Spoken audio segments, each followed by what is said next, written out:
Sénégal, on a vu ce communiqué-là avec le ministre de la Communication, des télécommunications et de l'économie numérique qui a suspendu TikTok. C'est-à-dire au Sénégal actuellement, l'application TikTok. Mais avant TikTok, c'est l'Internet qui a été réduit, les données mobiles, hein? depuis le lundi, les données mobiles ne fonctionnaient pas. Alors que cette fois-ci, cette application TikTok vient parce que le ministre a estimé, ou un peu le gouvernement a estimé, qu'il y avait certaines personnes mal intentionnées qui passaient par ce réseau-là pour diffuser des vidéos subversives. C'est-à-dire que des vidéos de haine, parce qu'il y a eu récemment la dissolution du parti d'Ousmane Sonko, il faut le rappeler. Donc il y a certainement certains qui sont mécontents. Donc dans l'usage sûrement des vidéos, on ne tient pas compte de la proportion de nos propos. Parfois on va de façon à inciter la haine. Donc le ministre de ce département a estimé qu'il fallait suspendre pour le moment cette application. Est-ce que c'est parce que c'est la haine qu'on a J'ai juste planté le décor. J'ai planté le décor. Bien normal, elle est préventive lorsqu'on est d'accord, l'administration, lorsqu'on sent l'État a pour rôle d'assurer la sécurité des personnes et de leurs biens. On connaît un peu le rôle de l'État, le rôle régalien de l'État dans ce sens. J'ai quand même fait quelques observations. Oui, vas-y, Simon. Ce que j'ai dit, c'est que si c'est des messages haineux, il faut quand même condamner. Je suis d'accord. Voilà. Mais si par exemple c'est pour des messages de soutien qui vont en faveur d'Ousmane Sonko ou de son parti, on n'a pas intérêt à suspendre quand même ce réseau-là. Je suis entièrement d'accord avec toi. Donc, moi je sais que je t'entends te dire, est-ce que parce que l'État se sent aujourd'hui au dos, au mur, pas face aujourd'hui à la décision prise et que les militants de Sonko sont en train de passer parce que les données mobiles ont réduit, on sait aujourd'hui que c'est pas le téléphone, on fait plein de trucs.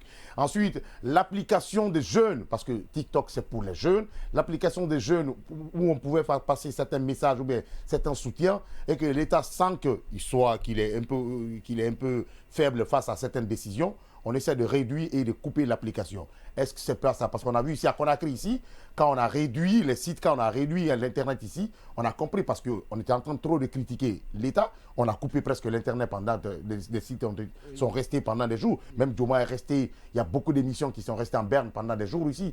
Est-ce que ce n'est pas la même procédure qui est en train de se passer aujourd'hui à Dakar? Et ça n'a tout l'air parce que les événements qui se sont passés, en tout cas récemment, donnent l'impression que le gouvernement sénégalais, à la tête le président Macky Sall, est en train quand même de pousser à dos l'opposant et même ses partisans. C'est-à-dire qu'on a vu la dissolution de son parti et généralement les partisans n'ont que les réseaux sociaux pour s'exprimer ou les médias pour exprimer leur ras-le-bol. Alors aujourd'hui, lorsqu'il n'y a pas ces possibilités-là pour ces personnes-là, je pense que c'est un problème pour non seulement la liberté d'expression et non seulement pour les droits de ces partisans. Oui, parlez. Gouverner, c'est prévoir, c'est prévenir. Je ne sais pas si vous suivez les réseaux sociaux, si vous suivez ce qui se passe au Sénégal, si vous voyez les messages de haine qui sont véhiculés. Parfois, on demande jusqu'à aller prendre d'assaut le palais présidentiel. Je pense qu'il ne faut pas attendre que ce genre de choses arrive pour réprimer. Il faut plutôt mettre fin à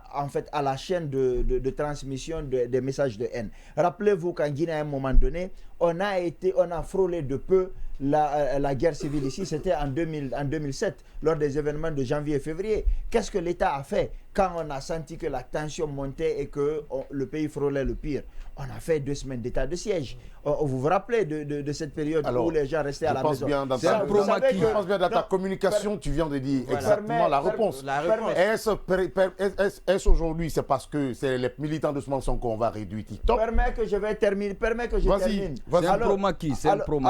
Non, je ne suis ni pour l'un ni pour l'autre. Je suis juste en train d'analyser. En 2007, on avait fait l'état d'urgence et ça a permis d'atténuer la situation, de calmer les tensions et de permettre de travailler avec plus de sérénité. Vous avez vu les premières manifestations, la violence sans précédent qui s'y est passée et les morts. Aujourd'hui, ce que j'ai aimé, c'est que le gouvernement sénégalais se soit assumé. Ils ont fait un communiqué. Nous avons décidé de couper un certain nombre de réseaux parce qu'il y a ça. En fait, l'erreur serait été de couper comme certains l'ont fait en Guinée ici, couper, comme de ne pas s'assumer et se mettre à narguer tout le monde.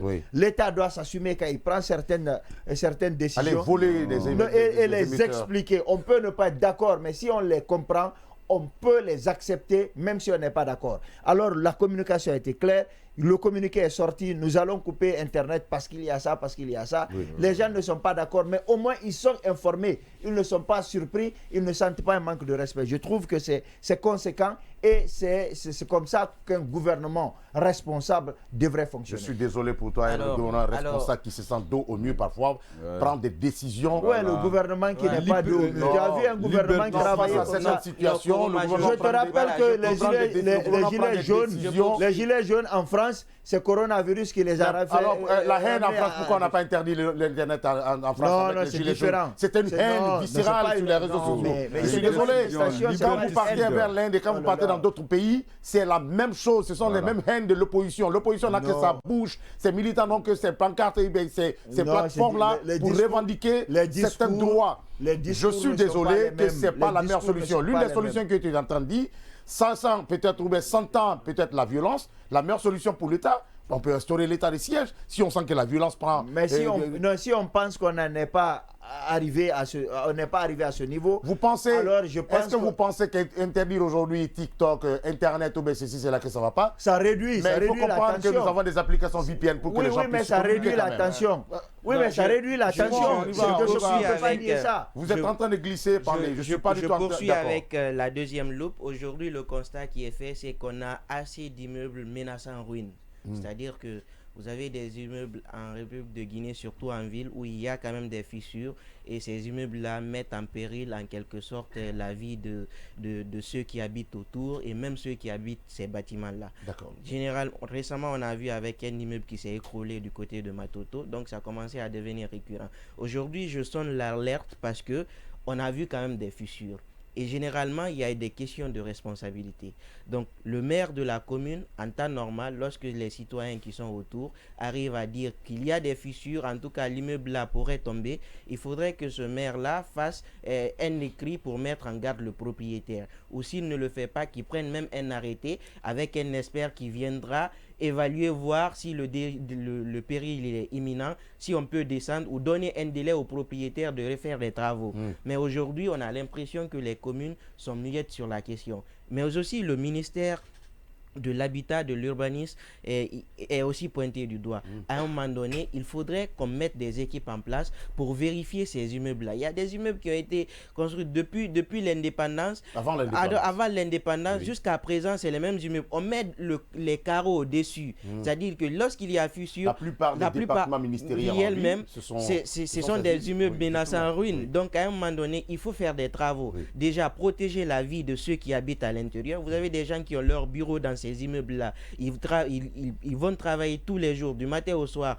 Ils ne se rendent pas compte du danger, mais lorsque ces immeubles-là s'écroulent, c'est un désastre. Donc, on ne peut pas accepter que cela arrive. Il faudrait que les propriétaires déjà prennent leurs responsabilités, mais aussi le ministère et aussi les différentes communes et même les citoyens autour puissent dénoncer ces faits-là pour qu'on puisse soit descendre ces immeubles ou soit refaire des travaux. Heureusement que Paul le disait tout à l'heure que l'État sait prévoir. L'État, ça se passe aux vu au sud de l'État, mais jusqu'à présent, il n'y a pas de mesures.